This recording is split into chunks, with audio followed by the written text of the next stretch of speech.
अस्मद्गुरुभ्यो नमः। हरिः ओम्। वषट्टे विष्णवास आकृणोमि तन्मे जुषस्व शिपिविष्ट हव्यम् वर्धन्तु त्वा सुष्ठुतयो गिरो मे यूयं पात स्वस्तिभिः सदा नः। हरिः ओम्।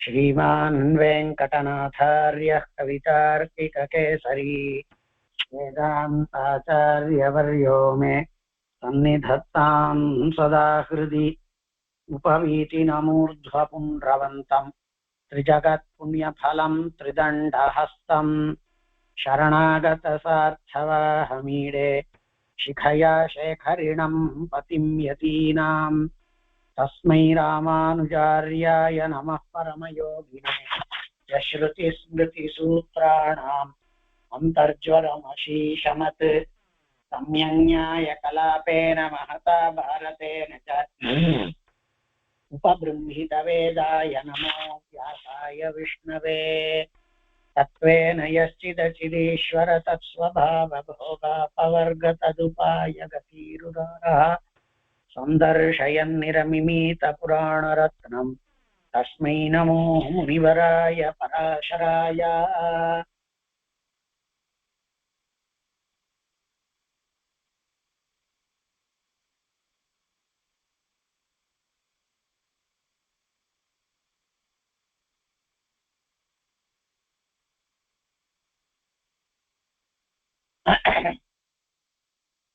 நம சர்வேபியः.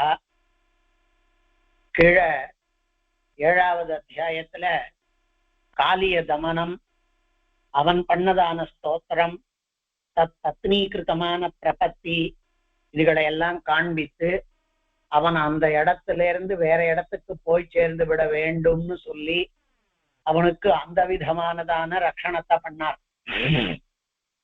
அதாவது தயாசதகத்துல காண்பிக்கிறார் பாருங்க, ஹிதமிதி ஹினஸ்தி ஸ்ம நயனம். காகாசுரனுக்கும் கூட பெருமாள் இறங்கினான், அவனுக்கு அது ஹிதமாயிருக்கும்னு சொல்லி ஒரு நயனத்தை கண்ண மாத்திரம் பறித்தான். ஆகண்டலன் மகனாகிய காகத்து பிழை அருளினவன் பெருமாள். அப்ப அவனுடையதான அத்தியந்தமான எந்த தர்ப்பம் கொழுப்பு உண்டோ, ஆவலி பேர், அந்த ஆவலிப்பு, அந்த மதம், அந்த கர்வம், அத பெருமாள் போக்கினான். அப்போ ஒவ்வொரு காலத்துல ஒரு விசேஷ காலங்கள்ல பெருமாள் பண்ணி அருளக்கூடியதான பிரசாதம் இருக்கே, அது அந்தந்த காலத்துக்கு ஏற்ற மாதிரி இருக்கணும். இப்ப பிராண பயம் இருக்கக்கூடியதான வேளையில அந்த துஷ்டாத்மா கிட்டே இருந்து நம்மளை காப்பாற்றணும்னா அததான் பண்ணணும். அதை விட்டுட்டு உனக்கு நான் பெரிய பதவி தரேன்னு சொன்னா எப்படி? அப்போ தாத்காலீனமான, அதாவது தற்காலத்திற்கு, தற்காலம்னா தமிழ்ல தற்காலம்னா தற்காலம் அப்படின்னு நிகழ்காலம்ன்ற அர்த்தத்துல இருக்கு. தாத்காலீன அப்படின்னா அந்த காலத்திற்கு சேர்ந்த, தத்துனா அது அந்த காலத்திற்கு சேர்ந்ததான ஒரு காரியத்தை பண்ணணும். அதுதான் வித்வான், அவன்தான் வித்வான். பெருமாள் அவளுக்கு அந்தந்த காலத்துக்கு என்ன விஷயம் உண்டோ அதை பண்ணி கொடுப்பார். நமக்கு கூட அந்த காலத்துல என்ன வேண்டி இருக்கும்னு கேட்க தெரியாமல் இருப்போம். அதனாலதான் என்மன்யசே மமஹிதம் தது உபாததீச்சாக. ஏன்னா எனக்கு என்ன கேட்கணும், எது ஹிதம்னே தெரியாது. நான் பிரியத்தை யாச்சித்தின்றிருப்பேனா இருக்கும், இன்னைக்கு இப்படி இருந்தா சுகமா இருக்கும்னு யாச்சித்து கொண்டிருப்பேனா இருக்கும். உடனே இவன் கேட்கிறானேன்னு அதை நீர் அனுகிரகம் பண்ணிவிட்டீரானால் உமக்கு இருக்கக்கூடிய ஹிதைஷித்வம் அப்படிங்கிறது அடிபட்டு போயிடும். அதனால சில நேரங்கள்ல நாங்க கேட்கறத தராமல் அதை காட்டிலும் வசத்தியான ஹிதமானதை தேவரீர் அனுகிரகிப்பீர். அதனால நாங்கள் கேட்கறத தராமல் எங்களுக்கு எது ஹிதமா இருக்குமோ, எங்களுக்கு எது ஹிதம்னு தேவரீர் திருவுள்ளப்படுறீரோ அதை அனுகிரகிப்பீராகன்னு சுவாமி காண்பிக்கிறார். அப்போ அந்தந்த காலத்திற்கு வேண்டியது என்னன்னு நமக்கு தெரியாமல் இருக்கும், அல்லது நீண்ட காலத்திற்கு எது தேவைங்கிறது நமக்கு அறியாமல் இருக்கும்.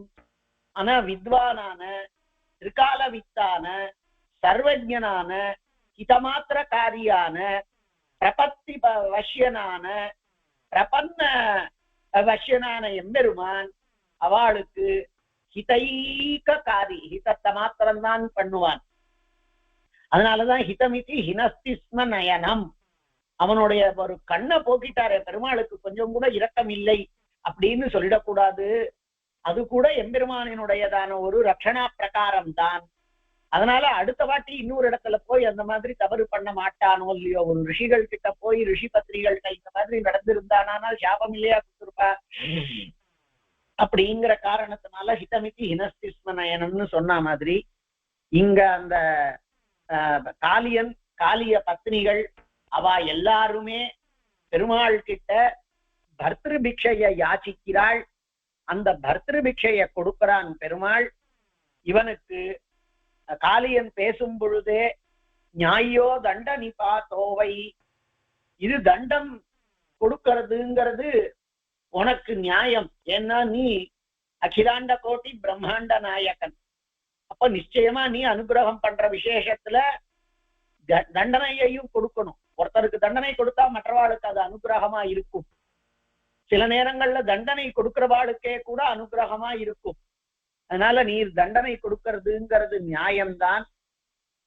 ஆனால் எனக்கு என் பேர்ல அதனாலதான் நீ தண்டனையை கொடுப்பதற்காக எழுந்தருளி இருக்கின்றாய்.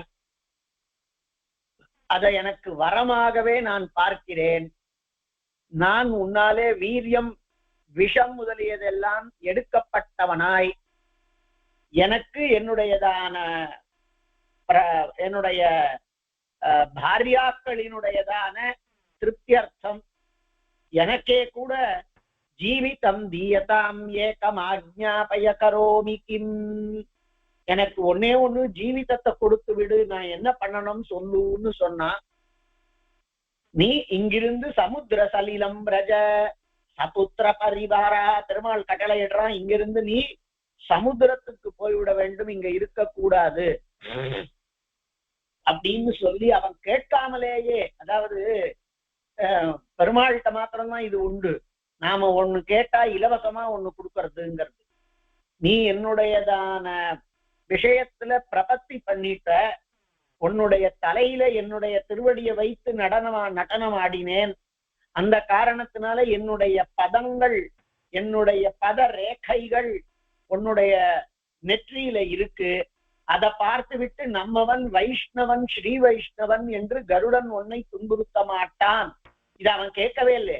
சமுதிரத்துக்கு போனா எனக்கு ரொம்ப பிரச்சனையா இருக்குமே சுவாமி, அங்க வந்து கருடாதிகள் எல்லாம் என்ன படுத்துவாளே அப்படின்னு அவன் கேட்கவே இல்லை. ஆனால் அவனே சொல்றான், உனக்கு இங்கேருந்து சமுதிரத்துக்கு போயிடு, அங்க எந்த விதமானதான உபதிரவும் உனக்கு கருடன் முதலியவர்களிடமிருந்து ஏறாது, எதிரிகளிடம் இருந்து நேராது.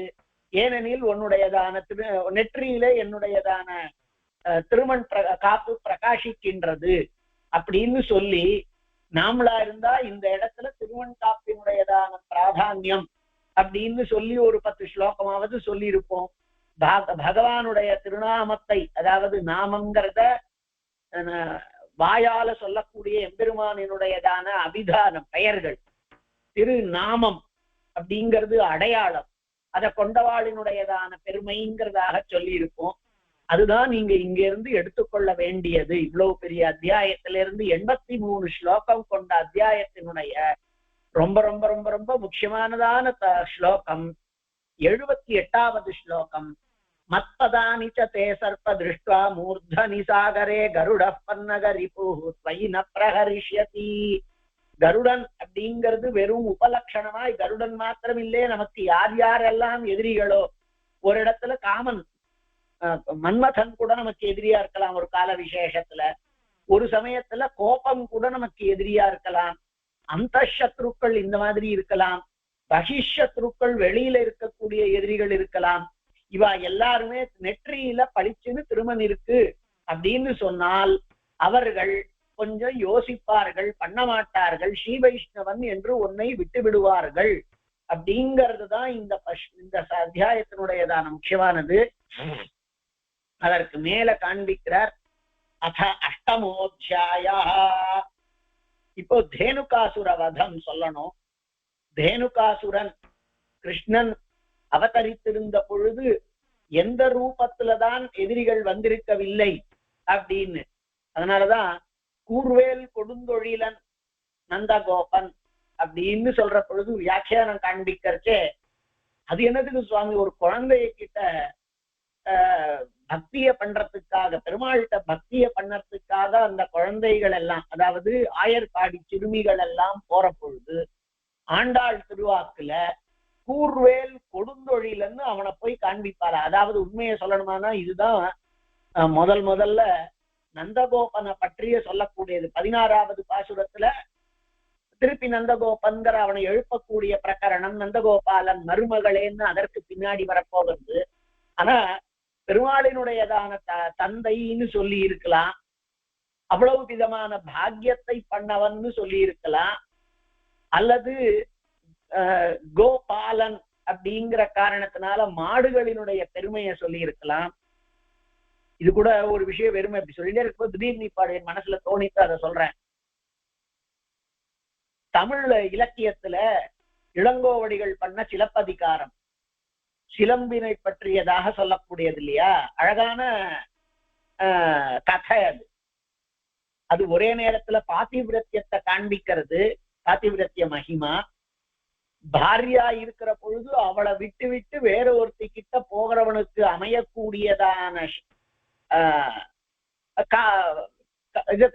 பலனை காண்பிக்கிறது. ராஜாங்கிறவன் நீதியோட மாத்திரமே தான் இருக்கணுங்கிறத காண்பிக்கிறது. அது முழுக்க முழுக்க எம்பெருமான் பெருமாளை பத்தி, அதாவது தேவதாவை நாம தேவதான்னு வச்சுப்போம். ஞாயிறு போற்றுறதும் அப்படின்னு சொன்னா இலக்க இதெல்லாம் சொல்றது ஆரம்பிக்கிறதே ஞாயிறு போற்றுறதும் இயற்கைய சொல்றது அப்படின்னு சொல்றா. எதுவே இருந்துட்டு போட்டோம். ஆனா அதனுடைய நாயக்கன் பெயர் கோவலன் அப்படிங்கிறது. இது அப்படியே சம்ஸ்கிருத பெயர் கோபலன் அப்படின்னு. கோபலன் கோக்களையே பலமாக கொண்டவன், தன்னுடைய பலமாக தன்னுடைய சக்தியாக நிறைய செல்வம் கொண்டவன், மாடுகளாகிற செல்வத்தை கொண்டவன். அதுல அவ அப்பாவோ அல்லது கோவலனுடைய மாமனாருக்கோ மாசாத்துவான் அப்படின்னு பெயர். இது மாசாத்துவான்னா ஒண்ணும் இல்ல, மகா சத்துவவான், நிறைய சத்துவத்தை கொண்டவன் அப்படிங்கிறது. நம்ம தமிழ்லயே கண்ணன் அப்படிங்கிறது நம்மளுக்கு தெரியற காரணத்தினால கண்ணகி அப்படிங்கிறது கண்ணுனால அழகு கொண்டவள் அப்படிங்கிறத சொல்லலாம். மாதவி சம்ஸ்கிருத பெயரே. எதுக்கு சொல்ல வந்தேன்னா இதெல்லாம் சம்ஸ்கிருதம், அதாவது சம்ஸ்கிருதம்னு நான் சொல்ல வரல, அது சம்ஸ்கிருத பெயர்கள்னு சொல்ல வரேன். அதுல சொல்லி இருக்கக்கூடியதெல்லாம் தர்மத்தை பரிபாலியுங்கோள், நியாயத்தை பரிபாலியுங்கோள்னு சொல்லிருக்க. தனியா திராவிடத்தினுடையதுங்கிறதெல்லாம் ஒண்ணுமே கிடையாது. எல்லாமே என்ன சொல்ல முடியும், எந்த ஒரு இலக்கியம் கெடுதலை போய் கொண்டாடுமோ அதை யாராவது லோகத்துல பரப்புவாளோ. அத்தனை கிரந்தங்களினுடைய சாரம் என்ன அப்படின்னா ஸ்ரூயதாம் தர்ம சர்வஸ்வம். தர்மம்னா என்ன சுவாமி அப்படின்னு 100 ஸ்லோகம் சொன்னார்.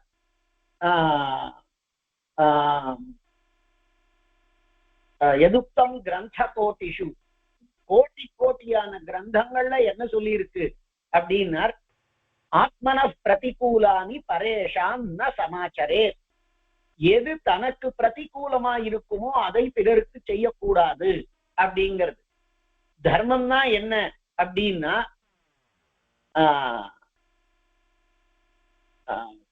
பரோபகார புண்ணியாய பாபாய பரபீடனம். இதுதான் மொத்த கிரந்தங்களினுடையதான சாரம். பரோபகாரம் புண்ணியத்தை கொடுக்கும், பரபீடனம் துக்கத்தை கொடுக்கும். இதை எங்கேயாவது மீறி இருக்கா எந்த தமிழ் கிரந்தமாவது?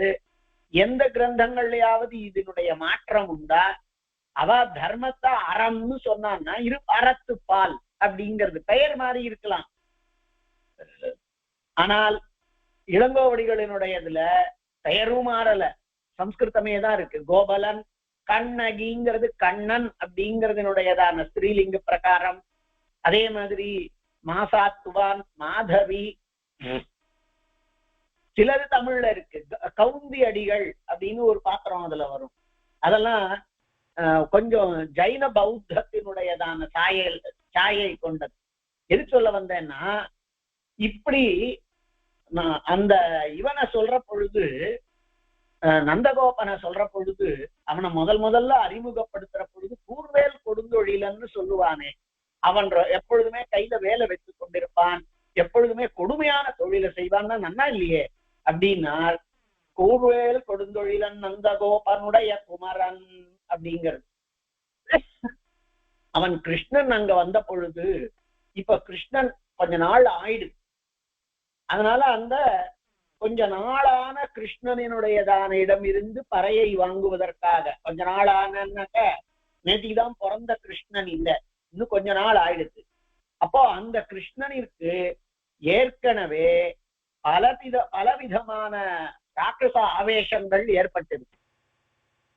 அவன் குழந்தையா இருக்கான், சகடாசுரன் வந்தான், அதற்கு முன்னாடி பூத்தனா வந்தா சகடாசுரன் வந்தான், அதுக்கப்புறமா மருதமலை இதனுடைய மரத்தினுடைய இடையே போய் வந்திருக்கக்கூடியது. அப்படி உரலின் மூலமாகவும் இதன் மூலமாகவும் அவளினுடையதான யமலார்ஜுனாளினுடையதான அனுகிரகத்தை பண்ணான். இப்போ இந்த மாதிரி எல்லாம் நிறைய காளியனினுடைய தமனம் இவன் போய் பண்ணது. அப்போ இவன் இருக்கிற இடத்தை தேடி நிறைய அசுரர்கள் பல பிரகாரத்துல வராள். அப்படிங்கறதுனால அவாத்துல எறும்பு இருந்ததுன்னா கூட இது எறும்பா இருக்குமோ இல்லாவிட்டால் பிபீலிகாசுரன் ஆயிடுமோ அப்படிங்கறதான எண்ணமா. அதனால எப்போதும் கண் கொத்தினவனா அப்படியே பார்த்துட்டு தயாரா இருக்கானா. அது ஏதாவது அதை அடிக்கணும் அப்படின்னு சொல்ற அளவுக்கெல்லாம் அவகாசம் கிடையாதான். அதுக்குள்ள அந்த எறும்பு ஆகிறதான அசுரன் நடிச்சிட போறானேன்னு. அதனால எப்போதும் கையில அம்பு வில்லெல்லாம் இருந்ததுன்னா அதுல வில்ல தொடுத்து கையில வச்சுட்டு இருக்க முடியாது, அது இதெல்லாம். ஆனா ஒரு வேலா இருந்ததுன்னா அவளுக்கெல்லாம் அதுல பழக்கம் உண்டு. அதனால வேலால ஈட்டினால குத்திடலாம், வேல்னால குத்திடலாம் அப்படிங்கறதான். அதனால கையில வேலை வச்சுட்டு இருக்கானாம், கூர்வேல் கொடுந்தொழிலன். அதனால அவன் கிருஷ்ணனினுடையதான ரட்சணத்துக்காக எவ்வளவு கொடுமையான காரியத்தையும் பண்ணறதுக்கு சித்தமா இருக்கான். அப்படி கூர்வேல் கொடுந்தொழிலன் நந்தகோபனுடைய குமரன் அப்படின்னு அதையெல்லாம் ஏற்கனவே அவ பார்த்திருக்கா. அந்த காரணத்தினால அந்த தேசத்துல கிருஷ்ணனினுடைய ஹனனத்துக்காக யார் வேண்டுமானாலும் எப்படிப்பட்டதான ஒரு அசுர தன்மையையும் எதுல வேண்டுமானாலும் ஆரோபித்துண்டு வராள். இல்லாட்டா யோசிச்சு பாருங்க, கிருஷ்ணனுக்கு ரொம்ப பிடிக்கும் அப்படிங்கிறதுக்காக ஒரு விளாம்பழமே அசுரன் ஆகுமோ, ஒரு மாடு அசுரனாக ஆகுமோ, ஒரு குதிரை அசுரனாக ஆகுமோ, இதுதான் சொல்ல மாட்டாத அளவுக்கு பயங்கரமா இருந்திருக்கக்கூடியதான கால விசேஷம். அந்த மாதிரி இப்ப தேனுகாசுரன், வத்சாசுரன், கபித்தாசுரன், கேசி, கடைசியில கம்சன், அதுக்கப்புறமா சானூராள், மல்லாள், இப்படி இருந்ததுன்னா ஒரு அப்பா எப்படித்தான் இருப்பான்? கூர்வேல் கொடுந்தொழிலனாத்தாய் தன் பிள்ளையை என்னமாவது பண்ணியாவது காப்பாற்றியாகணும்னா எப்படி இருப்பான்? கையில வேலைதான் வச்சுட்டு இருப்பான். அவன் கையில இங்கிலீஷ் வேல் இருக்குமானா கூட அதை வச்சுட்டு இருப்பான். அவ்வளவு தூரம் தூக்கி இருக்க முடியுமானால், அதால 4 பேரை அடிக்க முடியுமானால், அதனால கூர்வேல வச்சுட்டு இருக்கான். கொடுந்தொழிலனாத்தான் இருக்கான். அவர் பெயர் என்ன சுவாமினார்? பெயர் தான் நந்தன்னு பெயர். சத்ருக்களுக்கு அவன் நந்தன் அல்லன், சத்ருக்களுக்கு அவன் கூர்வேல் கொடுந்தொழிலன் தான் அப்படின்னு இருக்கிறாள். அந்த மாதிரி இருக்கக்கூடிய ஒரு கால விசேஷம் காளிய தமனம் ஆச்சு. இவா எல்லாரும் வந்தாள், கொஞ்ச நாள் ஆச்சு, மறுபடியும் அந்த மாதிரி ஒரு அசுரன் வரான். இப்போ தேனுக்கன் அப்படிங்கிறதான ஒரு அசுரன் ஒரு மாட்டினுடைய ரூபத்துல வந்திருக்கக்கூடியவன். அந்த சரித்திரத்தை காண்பிக்கிறார். அத அஷ்டமோऽध्यायः ஸ்ரீபராசராः गापालयन्तौ च पुनः सहितौ बलकेशवौ भ्रममाणौ वने तस्मिन् रम्यं तालवनं गतौ तत्तु तालवनं दिव्यं धेनुको नाम दानवाः मृगमांसकृताहार सदाध्यास्ते खराकृतिः तत्तु तालवनं पक्वफलसम्पत्समन्वितं दृष्ट्वा स्पृहान्विता गोपाः फलादाने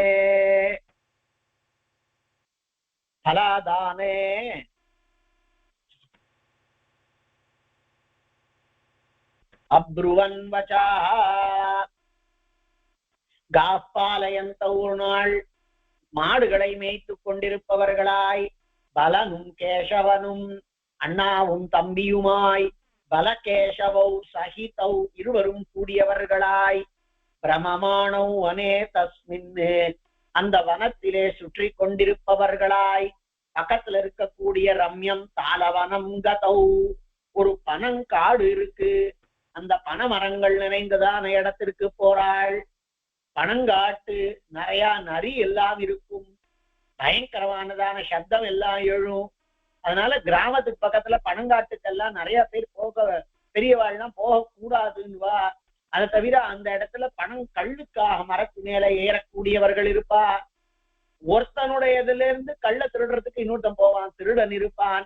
அவன் நாம பார்த்துட்டோம்னா அவனுக்கு நாம யாருக்கிட்டையும் போய் சொல்ல போறது இல்லைன்னா கூட நம்ம மேல அவன் ஒரு எதிரி பாவத்தை கொண்டு நம்மளை அடிக்கலாம்.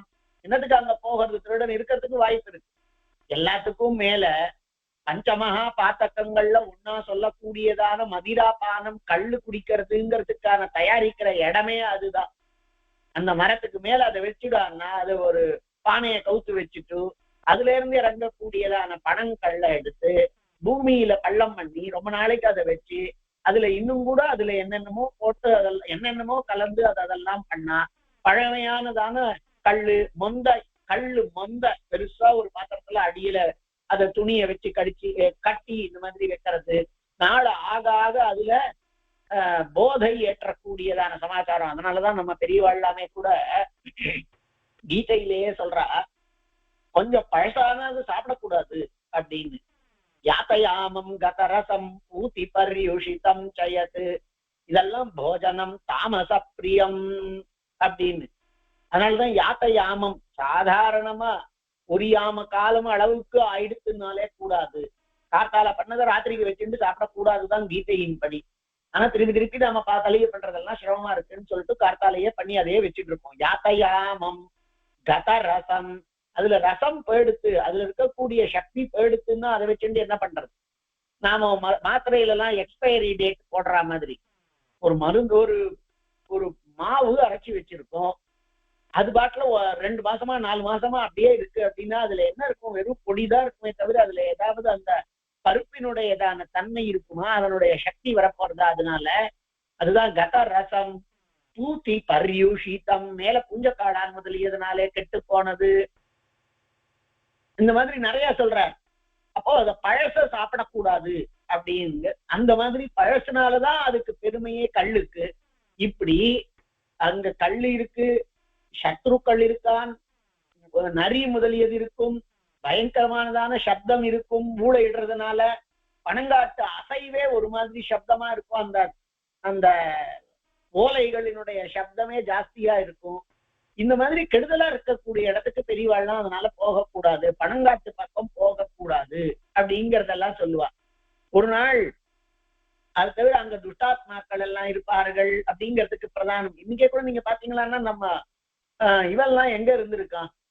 நாம இப்ப சொல்லக்கூடிய நக்சல்கள் இருக்கட்டும், இல்லையானாக்க மறைஞ்சு நின்று தாக்கக்கூடியவர்களாகட்டும், இவா எல்லாருமே அங்கதான் இருக்கா, காட்டுலதான் இருக்கா. அது எந்த மரத்து வேணா காடா இருக்கலாம். அதுல விசேஷத்தா மற்றதெல்லாம் கூட பரவாயில்லையோ என்னமோ கள்ளு இறக்கக்கூடிய அளவுக்கு ரொம்பவும் புத்திய பேதலிக்க வைக்கக்கூடியது பனங்காடு. அங்க போகக்கூடாதான். அங்க ஒரு ரம்யம் தாளவனம், ஆனா வரிசையா தாளவனம். நாம இங்கேருந்து திருவள்ளூர் போகிறோம், பெருமாளை சேவிக்கிறதுக்கு போலாம் அப்படின்னு சொன்னா ஒருவேளை நாம வலது பக்கம் திரும்பிட்டோம்னா, மெயின் ரோட்ல இருந்து வலது பக்கம் திரும்பிட்டோம் அப்படின்னா திருமழிசையில பெருமாளை அங்க ஜெகநாத பெருமாளை அப்படியே கையை கூப்பிட்டு கொஞ்சம் தள்ளி போறோம். அங்கேருந்து ஒரு ஒரு ஒரு 4-5 மைல், அதாவது ஒரு 8-10 கிலோமீட்டர்ல தான் வலது பக்கம் திரும்பினா மறுபடியும் திருநின்ற ஊர்ல பெருமாளை சேவிக்கிறதுக்கு இறங்கலாம். அதை தாண்டி நேரம் நாம போயிட்டே இருந்தாதான் திருவள்ளூர் வரப்போறது. ஆனா அந்த பக்கம் முழுக்க முழுக்க ஒரு காலத்துல தென்னங்காடாகவும் பனங்காடாகவும் இருந்திருக்கு. கொஞ்சம் கொஞ்சமா அடியேனே அந்த மாதிரி பார்த்து இப்ப எல்லாமே நாம என்னமோ வளர்றோம். நம்மளை பொறுத்த வரைக்கும் வளர்ச்சின்னா மரத்தை வெட்டணும், ஏரியை அடிக்கணும், ஜலத்தை கெடுக்கணும், அந்த இடத்துல கொண்டு வந்து கான்கிரீட்டா ஏதாவது ஒண்ணு போடணும். அதை ஏதாவது ஒரு இடத்த போட்டா வளர்ச்சின்னு நாம சொல்லிட்டு இருக்கோம். ஜலம் இல்லாம என்ன வளர்ச்சி? பெருசு பெருசா இப்படி வளர்ந்துட்டு போறது பில்டிங். அந்த பில்டிங்ல ஒரு ஜலத்துக்கு வியவஸ்தை இல்லைன்னா அப்புறம் என்ன வளர்ச்சின்னு அதுக்கு பெயர். அந்த இடத்துல மரம் இல்லாம குளிர்ச்சிக்கு இதுலன்னா என்ன வளர்ச்சி அது? அந்த இடத்துல தாப்பம். அதனாலதான் இப்ப நிறைய எல்லா இடங்கள்லயும் அதாவது உலகம் முழுவதும் இந்த மாதிரி காடுகளை அழிச்சு வளர்ச்சிங்கிற பேர்ல கட்டின்னு இருக்கிறதுனாலதான் குளோபல் வார்மிங் அப்படின்னு இருக்கு. இன்னொரு முக்கியமானதான காரணம், நாம உள்பட ராத்திரி வேளையில அநியாயத்துக்கு விளக்க போட்டு வச்சுட்டு இருக்கிற காரணத்தினாலதான். ஒவ்வொரு விளக்குல இருந்தும் ஒரு விதமான ஹீட் வரும். எந்த இடத்துல தீபம் இருந்தாலும் அதுல ஒரு ஹீட் இருக்கும். அதுல 40 வாட்ஸ் குண்டு பல்புல தான் சுவாமி நிறைய ஹீட் ஆகிறது. அதனாலதான் நாம குழல் விளக்குகளாக, தண்டு விளக்குகளாக இதுகளை எல்லாம் போடுறோம். எல்லா விளக்குலையும் அதற்குரியதான தாக்கம் உண்டு. அப்ப நம்ம ஆத்துல இந்த மாதிரி எல்லா ராத்திரையும் பண்ணா தாப்பம் அதிகமாச்சு. அதுக்கப்புறமா ராத்திரி வேளைகள்லயும் ஒர்க் பண்றதுங்கிறதுக்காக ஃபேக்டரிஸ்னு ஆரம்பிச்சான், தாப்பம் இன்னும் அதிகமாச்சு. அதுக்கப்புறமா ராத்திரி வேளையில ரோடுல விளக்கு மாத்திரம் இல்லாம எப்பொழுதுமே எரிந்து கொண்டிருக்கக்கூடியதுங்கிறது இல்லாம எந்த மேட்ச் எதுவா இருந்தாலும் டே நைட் மேட்ச் அப்படின்னு சொல்லி ராத்திரி வேளையில மாத்திரம்தான் விளையாடுறது, இல்ல நைட் மேட்ச் அப்படின்னு விளையாடுறது. அது ரைட் மேட்ச் இல்ல உலகம். அதனாலதான் இன்னைக்கு தாப்பம் ஜாஸ்தி ஆயிருக்கு. அது மாத்திரம் இல்ல, அந்த ராத்திரி வேளையில சஞ்சரிக்கக்கூடிய பிராணிகள் ஒரே நம்ம லோகத்துல ஒரு சின்ன பட்டாம்பூச்சிங்கிறது ஒண்ணு இல்லாமல் போனதுன்னா அதனால எவ்வளவு பெரியதான சூழ்நிலை கேடு வரும், சுற்றுச்சூழல் கேடு வரும். நமக்கு அது தெரியாது. அந்த ஒரு இனமே இல்ல அப்படின்னா நிறைய ஒரு எலி அப்படிங்கிறது மொத்தமா இல்லை அப்படின்னா, லோகத்திலேயே எலி கூட்டம் இல்லைன்னா குட்டி குட்டியா பூச்சிகள் எல்லாம் நிறைய வந்துடும். அப்படி வந்ததுன்னா நம்மளுடையதான தானிய உற்பத்தி பாதிக்கப்படும். அப்ப அந்த பூச்சிகளை சாப்பிடக்கூடியதான எலி முதலியதெல்லாம் வேண்டும். அந்த எலியும் அதிகமா போயிடக்கூடாது. அதை சாப்பிடறதுக்கு மேலேருந்து வரக்கூடியதான பறவைகள் எல்லாம் வேண்டும். அந்த பறவைகளும் அதிகமா போயிடக்கூடாதுன்னு அவைகளை ஒன்னோட ஒண்ணு அடிக்கிறதுக்குங்கிறது லோகத்துல பெருமாள் இப்படி எல்லாம் பேலன்ஸ்டா தான் பண்ணியிருக்காரு. நாம தான் நமக்கு தெரியும்னு நினைச்சுண்டு எலிய பிடிச்சு வைக்கிறோம் அப்படின்னா, எலிய பிடிச்சு வச்சா அங்க எலி இருக்கு அப்படின்னா பாம்பு வருது அப்படின்னு சொன்னா பயம் இருக்கு. எவ்வளவு இருக்கு நமக்கு என்ன தெரியும்? அப்போ நாம ராத்திரி எலி தொல்லையா இருக்குங்கிறதுனால ஒரு லைட்டை போட்டுட்டு படுத்துட்டோமானா குளோபல் வார்மிங் அதனால கூட வரும். இமாலய மலை வேகமா உருகத்தான் உருகும். எத்தனையோ கடல்கள் சீற்றம் எடுத்து பொங்கத்தான் பொங்கும். நிறைய இடங்கள் இல்லாமல் போய்விடும். அன்னைக்கு இந்த மாதிரிதான் ஒரு கால விசேஷத்துல நாம பார்த்து கேட்டிருக்கோம். நாம எல்லாரும் பிறக்கிறதுக்கு கொஞ்ச நாள் முன்னாடி இங்க இருக்கிறதுல சில பேர் இருந்திருப்பா, தனுஷ்கோட்டி கண்ணெதிர அழிஞ்சுது, கடல் பொங்கி. அந்த மாதிரிதான் ஒரு கால விசேஷத்துல கிருஷ்ணனினுடையதான ஊர் பொங்கி அழியது 5வது சர்க்கத்தினோட அம்சத்தினுடைய கடைசியில அதை சொல்ல போறார். துவாரகா பிளவனம், துவாரகா முழுகிறது அப்படின்னு சொல்ல போறார். இது எல்லாமே என்ன, கடல் பொங்கிறது, கடல் சீற்றத்துக்கு அந்தந்த காலத்துல அங்கங்க ஏற்பட்டிருக்கக்கூடியதான ஔஷ்ணியம். இப்போ அந்த மாதிரி நாம நல்லா கெடுத்து வச்சுட்டு இருக்கோம் லோகத்தை. அந்த மாதிரி தாளவனத்துக்கு போறாள். இருட்டா இருக்கக்கூடியது, நிறைய தாள விருட்சங்கள், நிறைய காய்கள், அதனால அங்க நரிகள், நிறைய சப்தம், திருடர்கள், கள்ளு, போதை, இந்த மாதிரி பல கெடுதல்களை கொண்டது. தொலைவுல இருந்து பார்க்கறச்சே எல்லாமே அழகுதான். எல்லா விஷயமும் நீங்க அதை எப்படி வேண்டுமானாலும் எடுத்துக்கலாம். நல்ல வெளியிலேருந்து பார்க்கறச்சே அழகா இருக்கிறது வாஸ்தவத்துல உள்ள அழகுதானா? நாம பார்க்க வேண்டியதெல்லாம் புற அழகை ஒதுக்கிவிட்டு அக அழக, அந்த அக அழகுங்கிறத எப்படி பார்க்க முடியும்னா அதுக்குத்தான் ஜாதகாதிகள் பார்க்கணும். ஜாதகத்தை பார்த்தா அவளுக்கு அந்த பூர்வ புண்ணிய ஸ்தானம் நன்னா இருக்கான்னு பார்க்கிறான். பூர்வ புண்ணியத்துல பூர்வ ஜன்மாதிகள்ல இவன் நல்லது பண்ணி இருந்தான்னா நல்ல இடமா இருக்கு. அதாவது அந்த கிரகங்கள், அப்போ இவன் எண்ணம் நல்லதாகத்தான் இருக்கும், இவன் செயல்பாடுகள் எல்லாம் நல்லதாகத்தான் இருக்கும். இதுதான் அக அழகு. அது ஜாதகாதிகளாலதான் தெரியும். நாம வெளியே இருக்கக்கூடிய, அதுவும் பல பேர் அன்னைக்கு மாத்திரம் கொஞ்சம் அழகா இருக்கேன்னு என்னென்னமோ பவுடர் எல்லாம் பூசிட்டு வந்தா அது அலங்காரமா இல்லாம அலங்கோலமாயிடுது. பயங்கரமா இருக்கு. சில பேரெல்லாம் அவளுடைய கல்யாண போட்டோலயோ அல்லது நிச்சயதார்த்த போட்டோலயோ பார்த்தா நம்மாத்து பொண்ணுதானா இதுன்னு பயங்கரமா இருக்கு. வாஸ்தவத்திலேயே பயம் அடியனுக்கு. ஒரு இடத்துல போய் இது இந்த கல்யாணத்துக்கு தான் நம்ம வந்திருக்கோமா அப்படின்னு வேற யாரையும் தெரியாது. அந்த பொண்ணு மாத்திரம்தான் நம்மள்கிட்ட படிச்ச பொண்ணு, அது கல்யாணத்துக்காக போலான்னு போனா ஒண்ணுமே தெரியல, நம்ம சரியான இடத்துக்கு தான் வந்திருக்கோமான்னு. ஏன்னா அந்த பொண்ணு இருக்கு, ஆனா அதுக்கு முகத்துல அப்பி வச்சிருந்தா நிஜமாவே அது கொடுமையா இருந்தது. எனக்கு வாஸ்தவாவே அடையாளம் தெரியவே இல்லை.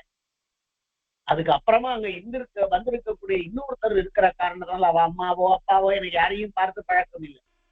அதுக்கப்புறமா சரியான இடத்துக்கு தான் வந்திருக்கோம் அப்படின்னு நிதானிச்சு பார்த்தா கூட இந்த பொண்ணுதான்னு தெரிய மாட்டாத அளவுக்கு அப்பி வச்சிருந்தா அது என்னமோ அலங்காரத்தை.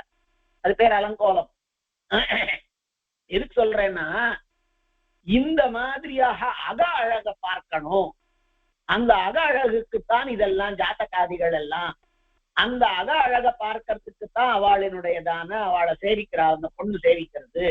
அந்த சேவிக்கிறச்சே அதுல இருக்கக்கூடிய லாகவம், அது பேசுறது, அதுல பேசக்கூடியதான ஒரு பாட்டவம் அப்படிங்கறதெல்லாம் இது எல்லாத்தையும் பண்ணாலாம். அதனால வெளியிலேயே பயங்கரமா இருக்கக்கூடியது, தொலைவுல இருந்து பார்த்தா வரிசையா இருக்கு, நன்னா இருக்கு அந்த இடம். தூரஸ்தா தூதரா ரம்யா அப்படின்னு சம்ஸ்கிருதத்துல சொல்லுவா. அதாவது தொலைவுல இருக்கக்கூடியது எதுவுமே அழகா இருக்கும், பக்கத்துல வந்த பிறகுதான் அதனுடைய பவுசு தெரியும். அந்த மாதிரி ரம்யம் தாளவனம் யயௌ, வெளியில இருந்து பார்க்கிறாள், ரம்யமாயிருக்கு. அந்த பனங்காட்டிற்குள்ளே 2 பேருமாக மற்ற கோபர்களோட போனார்கள். தத்து தாளவனம் திவ்யம், அந்த திவ்யமான அழகான சிறந்ததான உயர்ச்சியானதான தாளவனத்திலே தேனுகோ நாமதானவாக, தேனுகன் என்கின்றதான ஒரு ராட்சசன். தேனுகோ அவன் பெயர் தான் தேனுகன்னு பெயர். அவன் எந்த ரூபத்துல வந்தானாம்?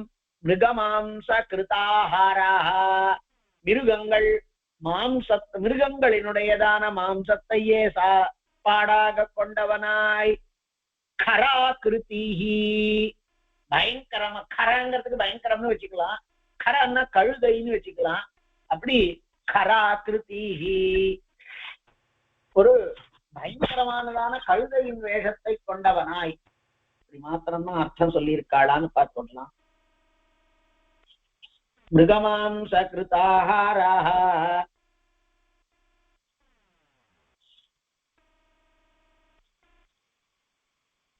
மிருகமாம்ச கிருதாஹாராஹ சதா ஹத்யாஸ்தே கராகிருதிஹி.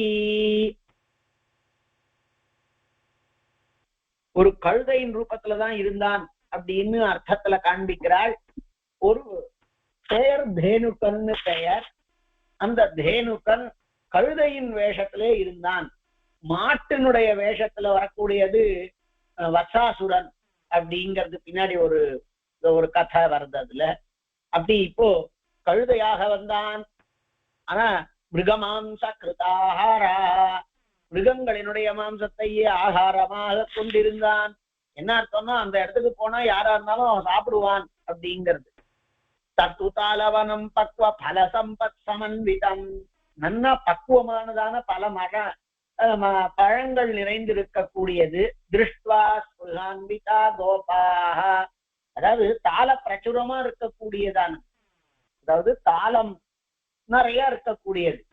அதை பார்த்து பலாதானே அப்ருவன் வச்சாக, அவ அங்க இருக்கக்கூடிய நல்லா பக்குவமான பழத்தை எடுத்து கொடுக்கறதுக்காக கோபர்கள் கிருஷ்ணனிடத்திலே சொல்றாள். கோபாக ஹே ராம ஹே கிருஷ்ண சதா தேனுகே நைஷ ரக்ஷதே. ஹே ராமா, ஹே இவனே கிருஷ்ணா, இந்த இடத்து முழுக்க முழுக்க தேனுக்கன்கிறதான ஒரு கழுத பூப்பிரதேசோ யதஸ்தஸ்மாத் பக்வானி மானி சந்தி வை, அவன் ரட்சணம் பண்ணிட்டு இருக்கான். அதனால இங்க யாரும் பறிக்கிறது இல்லாத காரணத்தினாலே இங்கேயே நிறைய பக்குவமான பல பழங்கள் இருக்கின்றன.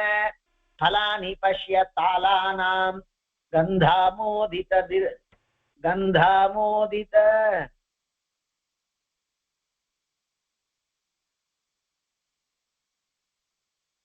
கந்தாமோதித திம்ஷிவைன்னு இருக்கு. தப்பா இருக்கு ஏதோ.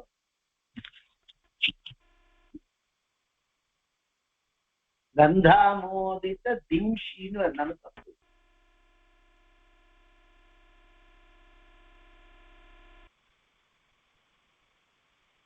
यतस्तस्मात् पक्वानीमानि सन्ति वै फलानि पश्य कालानां गन्धामोदितदींषि वै.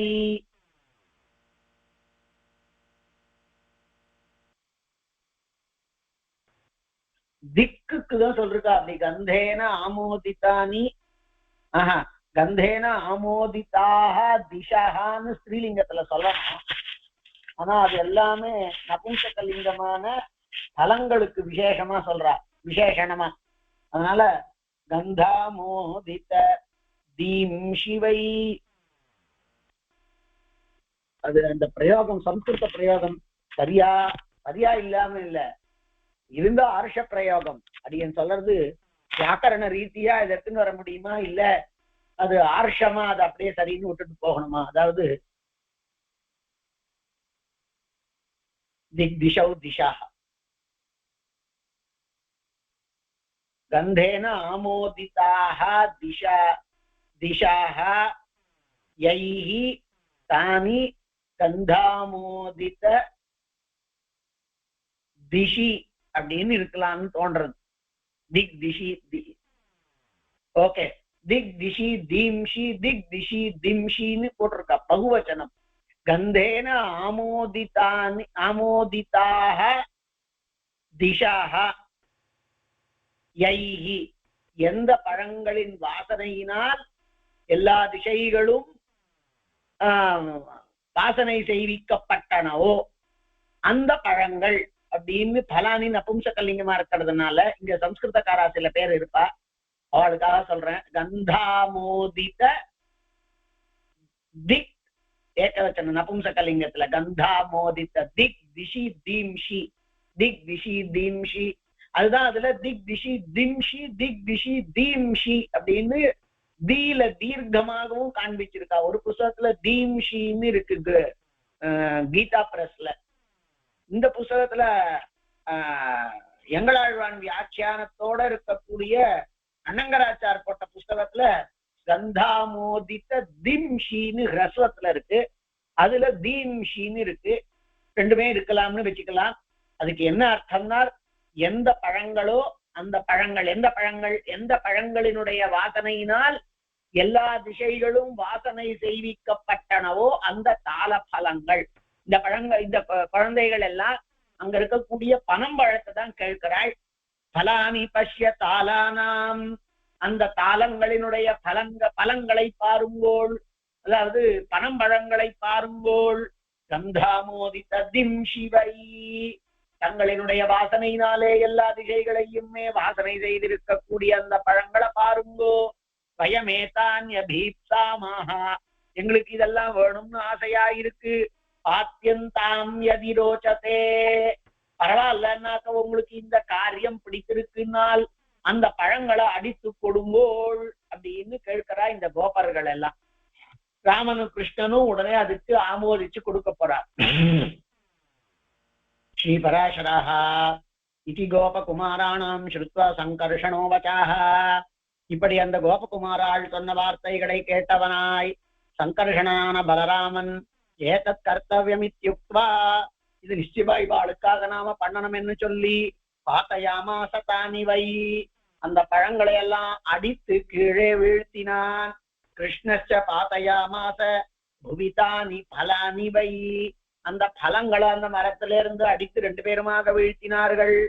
பலானாம் பததாம் சப்தம் ஆகர்ணிய சுதுராசதாக, இந்த பழம் விழக்கூடியதான சப்தத்தை கேட்டு கொஞ்சம் கூட எதிர்த்து ஏதும் பண்ண மாட்டாதவனான ஆஜகாமச துஷ்டாத்மா கோபாத் தைத்தேய கர்தபா, அசுரனாகிறதான அந்த கழுதை கோபத்தோடே வந்தான்.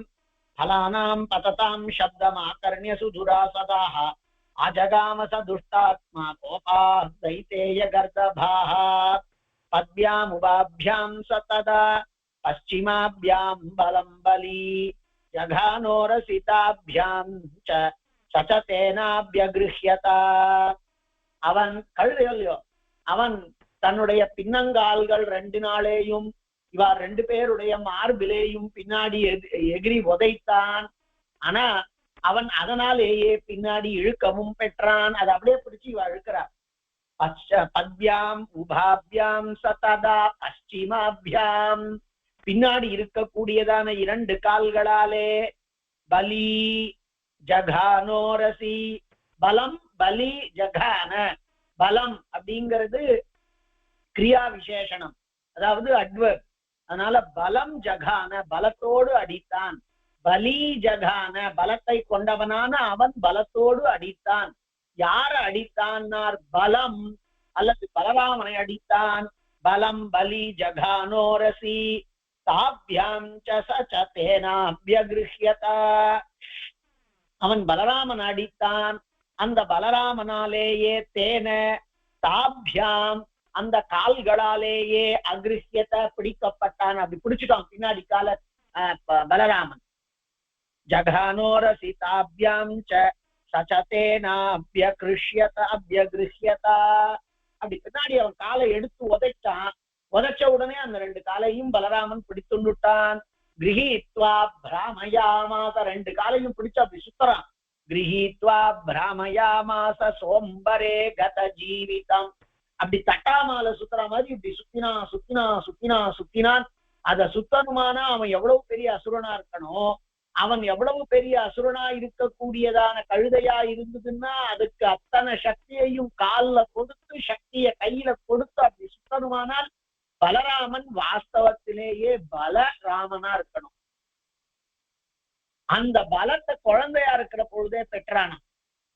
ராமனுடைய பலம் சின்ன வயசுலேயே நன்னா இருந்தது அப்படிங்கிறத காண்பிக்கிறாள் கவிகள் எல்லாம். அந்த மாதிரி பலராமனுக்கும் கிரஹீத்வா பிராமயாமாச சோம்பரே கத ஜீவிதம், பிராணனை போகக்கூடிய முறையிலே அவன் ஆகாசத்திலே அவனை தட்டாமாலை போல சுற்றினான். தஸ்மின்னேவ ச சிக்ஷேப வேகேன திருணராஜனி, அவன் வேகமாய் அவனை அப்படியே திருணராஜனி புல்லு மேல தூக்கி போட்டான்.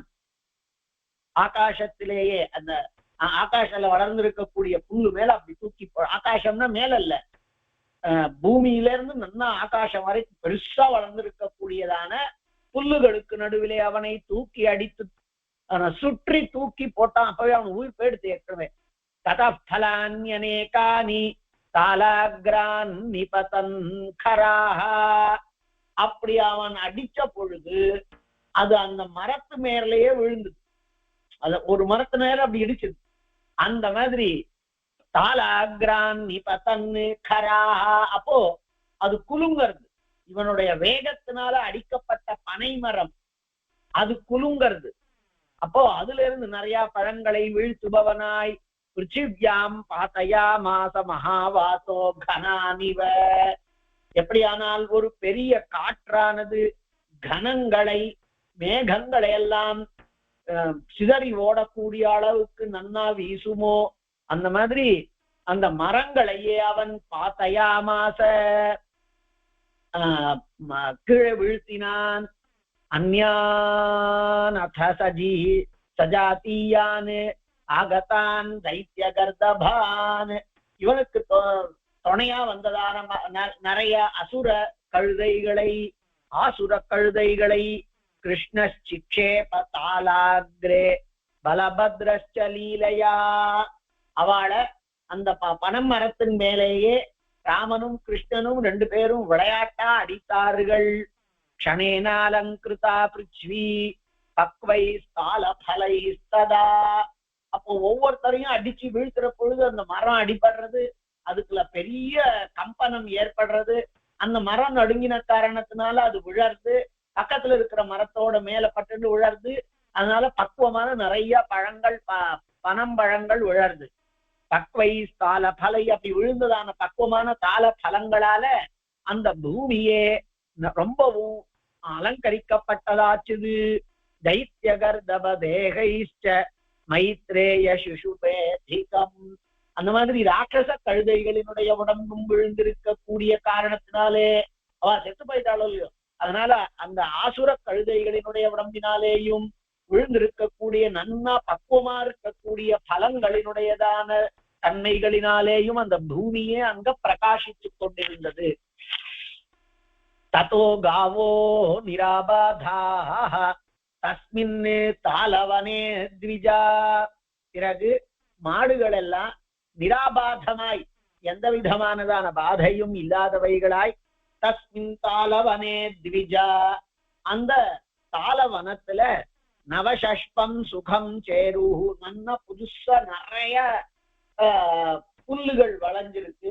அந்த நவசஷ்பன புல்லு, புதியதான புல்ல கொண்டதான அந்த தாளவனத்துல சேருஹு எல்லாமே சுற்றின அந்த மேய்ந்து கொண்டு என்ன புக்தம் அபூத்புரா, இதற்கு முன்னாடி அவ அனுபவித்திராததான அந்த புல்லுகளை மேய்ந்து கொண்டு அந்த தாளவனத்துல நிறைய வளர்ந்திருக்கக்கூடிய நல்ல கெட்டியான புல்ல சாப்பிட்டு கொண்டு மாடுகளும் இதற்கு முன்னாடி போகல அந்த இடம், அதை அனுபவித்துக் கொண்டிருந்தது. அப்படின்னு ஒரு இடத்த முன்னாடி ஜலத்திலிருந்து அவனை தூக்கி அடிச்சார். அந்த இடத்தை எல்லாருக்கும் உபயோகமாற மாதிரி பண்ணார். இப்போ அந்த காட்டுல ஸ்தலத்துல ஏற்பட்டிருக்கக்கூடிய ஒரு பாதையை ஒழித்தார். தேனுக்கன்கிறதான கழுதைய போக்கினார். அவனோட கூட இருந்திருக்கக்கூடிய பல கழுதைகளை அதனை விரட்டினார். இப்ப அதனால அந்த இடத்தை சுத்தமாக்கினார். அதுல இனிமே நாமும் பல வகைப்பட்ட செயல்களை எல்லாம் உபயோகப்படுத்திக் கொள்ளலாம், மாடுகளை மேய விடலாம், நாமளும் வந்துட்டு போகலாம் அப்படிங்கிற மாதிரி ஏற்படுத்தினார். இப்போ இது பலராமன் பிரதானமா தேனுக்கன் அப்படிங்கிறதான அந்த கழுதையை அடித்தான். இது ஸ்ரீ விஷ்ணு புராணே பஞ்சமேம்சே அஷ்டமோத்தியாயா. மேல நவமோத்தியாயம். ஸ்ரீ பராசரா தஸ்மின் ராசபதைதே யே சானுகே வினிபாதிதே சௌமியம் தத்கோப கோபீனாம் ரம்யம் தாளவனம் பபௌ. அப்படி அந்த தைத்தேய ராசபம், தைத்தேயன்னா அசுரன், ராசபம்னா கழுத. அந்த கழுதையாகிறதான அரக்கனானவன் அடிக்கப்பட்டு அங்கிருந்து வீழ்த்தப்பட்ட பிறகு அந்த காடே பனங்காடே கூட இப்போ ரம்யமாய் இருந்தது. போன ஸ்லோகத்துல ஒரு ரம்யம் இருக்கு, போன சர்க்கத்தினுடைய முதல் ஸ்லோகத்துல. இங்க ஒரு ரம்யம் இருக்கு. போன அத்தியாயத்தினுடைய முதல் ஸ்லோகம் தஸ்மின் ரம்யம் தாளவனம் கதௌ அப்படின்னு, இங்க ரம்யம் தாளவனம் பபௌ. ரம்யமா இப்போ அந்த ஸ்லோகத்துல போன சர்க்கத்துல அழகியதான காட்டிற்கு போனார்கள்னு சொல்லும் பொழுது தொலைவுல இருந்து பார்க்கறச்சே அழகா இருந்தது அப்படின்னு சொன்னோம். ஏன்னா அங்க ராட்சசன் இருக்கான். அல்லது தஸ்மின் தாளவனம் ரம்யம் கதௌ, அவ ரெண்டு பேரும் அதை அட்வபா வச்சுருவோமானா அந்த காட்டிற்கு அழகாக போனார்கள். அழகானா நடந்து போகிறதான அழகு, அந்த நிறைய அழக சொல்லலாம். அவ சாரீரகமான அழகான முறையிலே போனார்கள். எல்லாருக்கும் உள்ளம் கொள்ளை கொள்ளக்கூடியதான முறையிலே போனார்கள். மனாகர்ஷகௌ அப்படின்னு சொல்லலாம், மனசுக்கு ஆகர்ஷணம், மனோ ஆனந்த கரௌ அப்படின்னு. ஆனா இந்த ஸ்லோகத்துல ரம்யம் தாளவனம் பபௌ. இப்ப பாருங்க, இங்க பபௌ பிரகாசித்தது, ரம்யம் பபௌ நன்னா பிரகாசித்தது. ஏண்டாரு அந்த கெடுதல் நீக்கியாச்சு. அதனால இப்போ இருக்கிறத பார்த்தா பனங்காடே கூட நாம போலாம் மாதிரி இருக்கு, ரம்யமா இருக்கு. முன்னாடி தூரத்துல இருக்கச்சே அழகா இருக்கக்கூடியதுன்னு சொன்னோம், தூரஸ்தா பூதரா ரம்யாகான்னு. இப்போ வாஸ்தவத்திலேயே ரம்யமாச்சுது. பெருமாள் ஒரு இடத்துக்கு எழுதினாருன்னா அந்த இடம் எப்படி ஆயிடும். ஸ்ரீரங்கத்துல சித்திர மாச உற்சவமா இருந்ததுன்னா, ஒரு உற்சவம் 3ஆம் உற்சவம் 4ஆம் உற்சவம் ஞாபகம் இல்ல அடியனுக்கு. அங்க வடக்கு வாசலை தாண்டி இன்னும் கொஞ்சம் தூரம் அந்த கொள்ளடத்துக்கு போற வழியில ஒரு மண்டபம், சித்திர மாசம். அந்த மண்டபத்துக்கு கழுத மண்டபம்னு தான் பெயர். மண்டபத்துக்கே கழுத மண்டபம் அப்படின்னு பெயர். என்னமோ வண்ணான்னா அந்த இடத்துல கழுத கட்டி வச்சிருந்தானோ என்னமோ தெரியாது. பெருமாள் எழுதுவார். அந்த மண்டபத்துக்கு கழுத மண்டபம்னு பெயரா இருந்தாலும் பெருமாள் எழுதுவார். பெருமாள் எழுதினா எல்லாரும் போய் சேவிக்கிறோம்.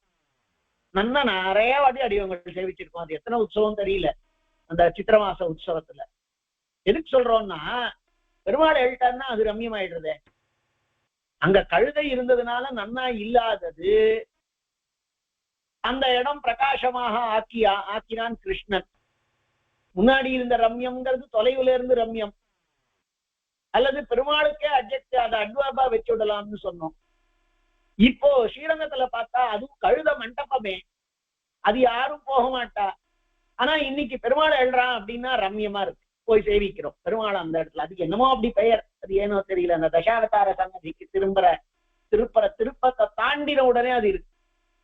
எதுக்குன்னா இப்ப இருக்கக்கூடிய ரம்யம் அப்படிங்கிறது துஷ்டர்களினுடைய பாதை நீக்கப்பட்ட காரணத்தினால் பனங்காடே கூட நன்னா இருந்தது, பனங்காடே கூட பிராபியமா இருந்தது, ரம்யமா இருந்தது, அடையத்தக்கதா இருந்தது.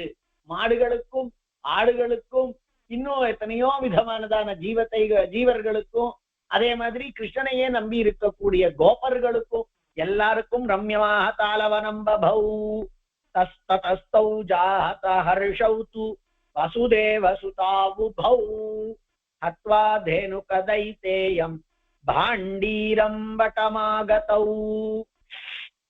அவ அந்த இடத்துல அந்த கிருஷ்ணனும் பலராமனும் வசுதேவனுடைய குமாராளான அந்த ரெண்டு பேரும் மகிழ்ந்தவர்களாய் தேனுக்கனை அடித்து விட்டு பாண்டீரம் வடமாகதௌ, அவ எப்பொழுதும் வரக்கூடியதான ஒரு வட விருட்சத்திற்கு வந்தார்கள். வடவிருட்சம் அதாவது ஆலமரத்திற்கு வந்தார்கள். ஸ்வேலமானௌ பிரகாயந்தௌ விசின்வந்தௌ ச பாதபான் சாரயந்தௌ ச காஹ தூரே வியாஹரந்தௌ ச நாமபிஹி. எப்படி இருந்தாலாம் அவ சந்தோஷமா இருந்தான்னு சொல்லணும்ல, அதான் மகாரிஷிகள். அவ சந்தோஷமா இருந்தாள். போன ஸ்லோகத்துல ஜாதா ஹர்ஷௌ, ஹர்ஷத்தோட மகிழ்ச்சியோட இருந்தா. இப்போ அவ மகிழ்ச்சியை எப்படி வெளிப்படுத்தும்? நாம மகிழ்ச்சியா இருந்தா தலைக்கால் புரியல அவனுக்கு அப்படின்ற போது, அப்படின்னா தலைக்கால் புரியலன்னா அவனுக்கு எது தலை எது கால்னு புரியாத அளவுக்கு எல்லாத்தையும் தலைகீழ பண்றான்னு அர்த்தம். இப்ப பாருங்க, ஜாதா ஹர்ஷவுன்னு காண்பிச்சா. தேனுகாசுரனை அடித்து அவனை அடிச்சதுனால நிறைய இடத்தை மீட்டு அந்த இடத்தினால நிறைய சஷ்பங்கள், நிறைய புல்லை இருக்கக்கூடியதான புதிய புல்லு, அதனால அதுகளுக்கு மாடுகளுக்கு ஆனந்தம், அதுகளை மேய்த்து கொண்டு வரக்கூடியதான இவாளுக்கு கோபர்களுக்கு அங்க கிடைக்கக்கூடியதான பலத்துல ஆனந்தம், பலவிதமான ஆனந்தம். இது பல ஆனந்தம், இது பலத்தினால வந்த ஆனந்தம், பல ஆனந்தம். அப்படி அவ எவ்வளவு சந்தோஷமா இருந்தாளாம். ஸ்வேலமானௌ, ஸ்வேலமானௌ அப்படின்னா பல வகைப்பட்டதான ஒலிகளை எழுப்பி கொண்டவர்களாய், சிங்கம் மாதிரி கத்திண்டு வர்றது என்ன, புலிய மாதிரி உரிமிண்டு வர்றது என்ன, யானை மாதிரி பிளிரிண்டு வரக்கூடியது என்ன, குதிரைய மாதிரி கணச்சிண்டு வர்றது என்ன, இப்படி ஸ்வேலயந்தௌ பிரகாயந்தௌ நிறைய பாட்டு பாடிண்டு வராளாம். விசின்வந்தௌ ச பாதபானு, பாதபங்களை எல்லாம் விசின்வந்தௌ அவைகளை எல்லாம் மரங்களை எல்லாம் வசிக்கிறதுக்கு சரியானதான இடமாக செய்பவர்களாய், விசின்வந்தௌ வாசயோக் அவைகளை வசிப்பதற்கு சரியான இடமாக ஆக்கிக்கொண்டு விசின்வந்தௌ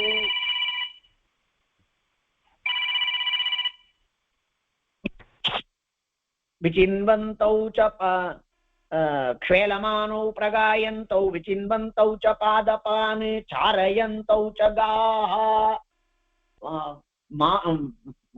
பாதபம்ன மரங்கள், மரங்களை விசின்வந்தௌ தேடுபவர்களாய், தேடி எதையாவது ஒரு மரத்தை அந்த இடத்துல இருந்து எடுத்தா நிறைய பெரிய இடம் கிடைக்குமானால் அதை பண்ணுபவர்களாய், வசிக்கிறதுக்கு யோக்கியமாக்கியவர்களாய், மாடுகள் ஆடுகள் முதலியதானவைகளுக்கும் மனுஷாளுக்கும் கூட அங்கே நிச்சயமாய் ஆனந்தம் ஏற்படக்கூடியதாக மரங்களை எல்லாம், ஒரு மரத்தை இங்க வெட்டி இன்னொரு இடத்த அங்க இது பண்ணுவாளா இருக்கும், ஸ்தாபிப்பாளா இருக்கும். இப்படி பண்ணுபவர்களாய், காஹா சாரயந்தௌ மாடுகளை மேய்த்து கொண்டிருப்பவர்களாய், தூரே வியாஹரந்தௌ ச நாமபிஹி ரொம்ப தொலைவுல இருக்கிறச்சே இங்க இருந்து பெயரை கூப்பிடுறாளாம். சுதாமா அப்படின்னு இங்க இருந்து கத்துறாளாம். வியாஹரந்தௌ ச நாமபிஹி. இப்படி காட்டுல பெரிய காடு அது. இப்போ அந்த காட்டுல இங்கேருந்து ஒரு குரலை கொடுத்து இன்னொருத்தனை கூப்பிடுறாள், பாட்டு பாடுறாள், நர்த்தனம் ஆடுறாள், வசிக்கிற மாதிரி பண்றாள், ஒலி எழுப்புறாள். இப்படி எல்லாம் சீட்டி அடிக்கிறான்னு ஒண்ணு சொல்லல. அதாவது சீட்டி அடிக்கிறதுங்கிறது ஒரு ஆனந்தத்தினுடைய வெளிப்பாடா இந்த காலத்துல நாம சொல்றோமே, அது தவிர மற்றது எல்லாத்தையும் பண்ணிட்டு இருந்தாள். ஏன்னா அந்த சீட்டி அடிக்கிறதுங்கிறது பண்ணக்கூடாதது அப்படிங்கிறது, விசில் அடிக்கிறது அப்படிங்கிறது. விசில வச்சு அடிக்கிறதா இருந்தா எச்சல், வேற ஒரு வஸ்துவை வாயில வைக்கிறது அப்படிங்கிறது. அப்படி விரல வச்சு பண்ணறது இன்னும் மகா எச்சல். அப்ப வெறுமையே உதட்ட குவிச்சு பண்ணலாமா அப்படின்னா அது மொத்தத்திலேயே அந்த கர்மா பண்ணப்படக்கூடாததுங்கிறதுனால விசில் அடிக்கிறதுங்கிறத நிந்தித்தமா சொன்னா, அதுக்கு மேல அடியேன் ஒண்ணு சொல்லல. விசில் நிந்தித்தமானது அப்படின்னர். நியோக பாஷஸ்கந்தௌ தௌ வனமாலா விபூஷிதௌ சுஷுபாதே மகாத்மானௌ பாலசிருங்கா விவர்ஷபௌ. அவ ரெண்டு பேரும் நியோக பாஷஸ்கந்தௌ தௌ நிர்யோக பாஷஸ்கந்தௌ தௌ. இந்த மாடுகளை ஆடுகளை எல்லாம் கட்டுறதுக்கு ஒரு கயர் வச்சிருப்பாளோ இல்லையோ, அதுக்கு பாஷம் நிர்யோக பாஷ. சில இடங்கள்ல நியோகன்னு இருக்கு. நிர்யோக பாஷஸ்கந்தௌ, அந்த நிர்யோக பாஷம் கட்டுவதற்கானதான கயறு அதை தங்களினுடைய தோளிலே சார்த்தி கொண்டவர்களாய் வனமாலா விபூஷிதௌ, வனமாலைய வேறே மார்பிலே சார்த்து கொண்டிருப்பவர்களாய். பெருமாள் வனமாலை, அவனுக்கு வனத்திலே ஏற்பட்ட மாலை. பெருமாளுக்கு வனமாலாங்கிறது அதுக்கு பெயர்.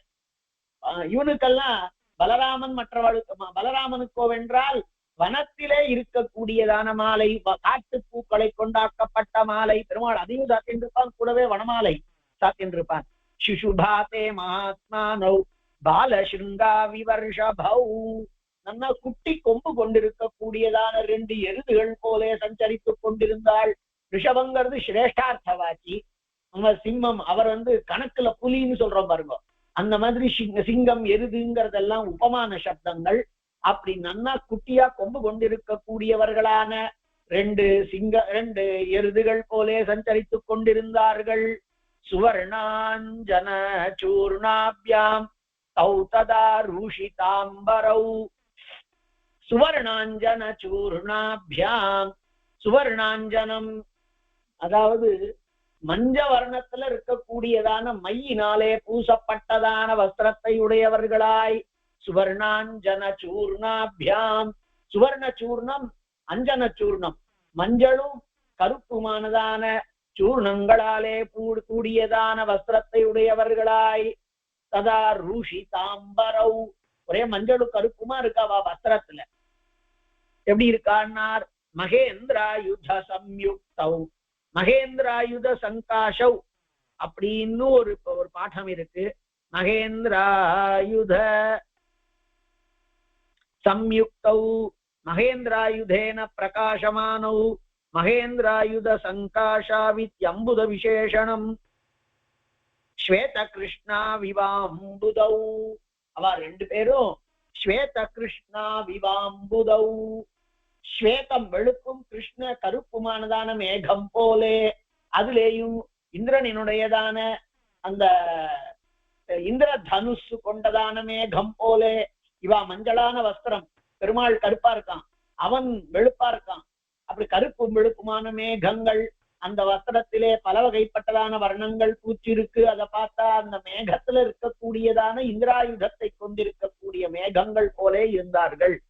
சேரதுர்லோக சித்தாபி கிரீடாபிரிதரேதரம், ஒருத்தருக்கொத்தர் விளையாடி கொண்டு லோகத்துல இருக்கக்கூடிய பல வகைப்பட்டதான விளையாட்டுக்களை கொண்டு லோக சித்தாபிகி கிரீடாபிகி, லோகத்துல சித்தமானதான பல வகைப்பட்டதான விளையாட்டுகள், ஓடி பிடிக்கிறது, கண்ணாமூச்சி ஆடுறது, அப்படி இப்படிங்கிற மாதிரியான விளையாட்டுக்களாலே சமஸ்தலோகநாதானாம் நாதபூதௌ புவங்கதௌ, அத்தனை லோகத்திற்கும் நாதர்களாய் இருக்கக்கூடிய ரெண்டு பேரும் பூமிக்கு வந்தவர்களாய் பூமியிலே பல வகைப்பட்ட விளையாட்டுக்களை லீலைகளை பண்ணி கொண்டிருந்தார்கள். மனுஷ்ய தர்மாபிரதௌ மானயந்தௌ மனுஷ்யதா, மனுஷ தர்மத்திலே இருந்து மனுஷன் எப்படி எப்படி இருக்கணுமோ அந்த தர்மத்தை எல்லாம் பரிபாலிப்பவர்களாய் தஜ்ஜாதி குணயுக்தாபி கிரீடாபிஷ்டேர துர்வனம் அந்த மனுஷ ஜாதிக்கு சேர்ந்ததான செயல்பாடுகள் என்ன, காரியங்கள் என்ன, குணங்கள் என்ன, இவைகளை கொண்டே அந்த காட்டிலே சுற்றி கொண்டிருந்தார்கள். ததஸ்வாந்தோலிகாபிஷ்ட நியுத்தைஷ்ச மகாபலௌ வியாயாமம் சக்ரதுஸ்தத்ர க்ஷேபணீயைஸ்ததாஸ்மபிஹி கல்ல தூக்கி போட்டு விளையாடிட்டு இருந்தாளாம். க்ஷேபணீயைஹி அஸ்மபிஹி தூக்கி போட்டு கல்ல எரிந்து விளையாடி கொண்டிருந்தாளாம். நியுத்தைஷ்ச ஒருத்தருக்கொருத்தர் மல்யுத்தம் மாதிரி பண்ணிட்டு விளையாடிட்டு இருந்தாளாம். ஆந்தோலிகாபிஹி ச ஆந்தோலிகா ஊஞ்சல் பல வகைப்பட்ட ஊஞ்சல்களாலேயும் மல்யுத்தம் முதலியவற்றினாலேயும் வியாயாமம் சக்கரதூஹு வியாயாமம்னா உடம்புக்கு தேக பயிற்சி அத பண்ணாள். இதெல்லாம் அவளுக்கு உடம்புக்காக பண்ணிண்டாள். கேபணியை ரஸ்மபிஹி கல்ல தூக்கி போட்டு பிடிச்சு விளையாடுறதுங்கிறத விளையாடிட்டு இருந்தாள். தல்லிப்சு அசுரஸ்தத்ர சுபயோ ரமமானயோஹோ ஆஜகாம பிரலம்பாக்ஷோ கோபவேஷ திரோஹிதாக இதை அவ விளையாடிட்டு இருக்கிற பொழுது அவளை பிடிக்கணும் என்பதற்காக தல்லிப்சுஹு தல்லிப்சுஹுன்னா தௌ லப்துமிச்சுஹு அவ ரெண்டு பேரையும் பெற வேண்டும், பெற்றுவிட வேண்டும், பிடிச்சு விட வேண்டும் என்கின்ற ஆசையினாலே இவ்வாறு விளையாடிட்டு இருக்கக்கூடிய அவளுக்கு நடுவிலே பிரலம்பன் அப்படிங்கிறதான பெயர் கொண்ட அசுரன் கோபவேஷ திரோஹிதாக அவளுடைய மாடுகளினாலேயே மறைக்கப்பட்ட சரீரத்தை உடையவனாய் கோபவேஷ திரோஹிதா கோபவேஷத்தினாலே மறைக்கப்பட்டதான பிரலம்பன்கிறன் அப்படிங்கிறதான அசுரன் விளையாடிட்டு இருக்கிற இவாளுக்கு நடுவிலே வந்தான். சோவகாஹத நிஷங்காஹ தேஷாம் மத்தியம் அமானுஷாஹ அவளுக்கு நடுவிலே யாருக்கும் சந்தேகம் ஏற்படாதவனாய் மனுஷனாய் இல்லாவிட்டாலும் மனுஷர்களுக்கு நடுவிலே மாட்டு வேஷத்திலே வந்து மானுஷம் வபுராஸ்தாய பிரலம்போ தானவோத்தமாக ஒரு சமயம் மனுஷ வேஷத்திலே வரான், ஒரு சமயம் மாடு வேஷத்துல வரான். இப்படி அந்த அசுரர்களுக்குள்ளே சிறந்தவனான பிரலம்பன் வந்தான். இவ வட்ட விளையாடிட்டு இருக்கா. இந்த விளையாட்டை கெடுக்கணும். இந்த மாதிரி பல வகைப்பட்டவர்கள் எல்லாம் வந்தா இப்போ பிரலம்பாசுர வதம் ஆகணும். அந்த பிரலம்பாசுர வதத்தை சொல்ற அற்புதமான ஸ்லோகங்கள் கருத்துக்களை சொல்லி முடிக்க போறாரு அந்த இடத்துல. அதனால தேனுகாசுர வதம் கழுத ஆச்சு. இப்ப பிரலம்பன் அப்படிங்கிறதான அசுரன் அவனுடைய வதம் நடக்கணும். பெருமாள் அனுகிரகத்தினால மேல நாம அடுத்த வாரம் சேவிக்கலாம். கவிதார்க்கிக சிம்ஹாய கல்யாண குணசாலினே ஸ்ரீமதே வெங்கடேசாய வேதாந்த குரவே நமஹ.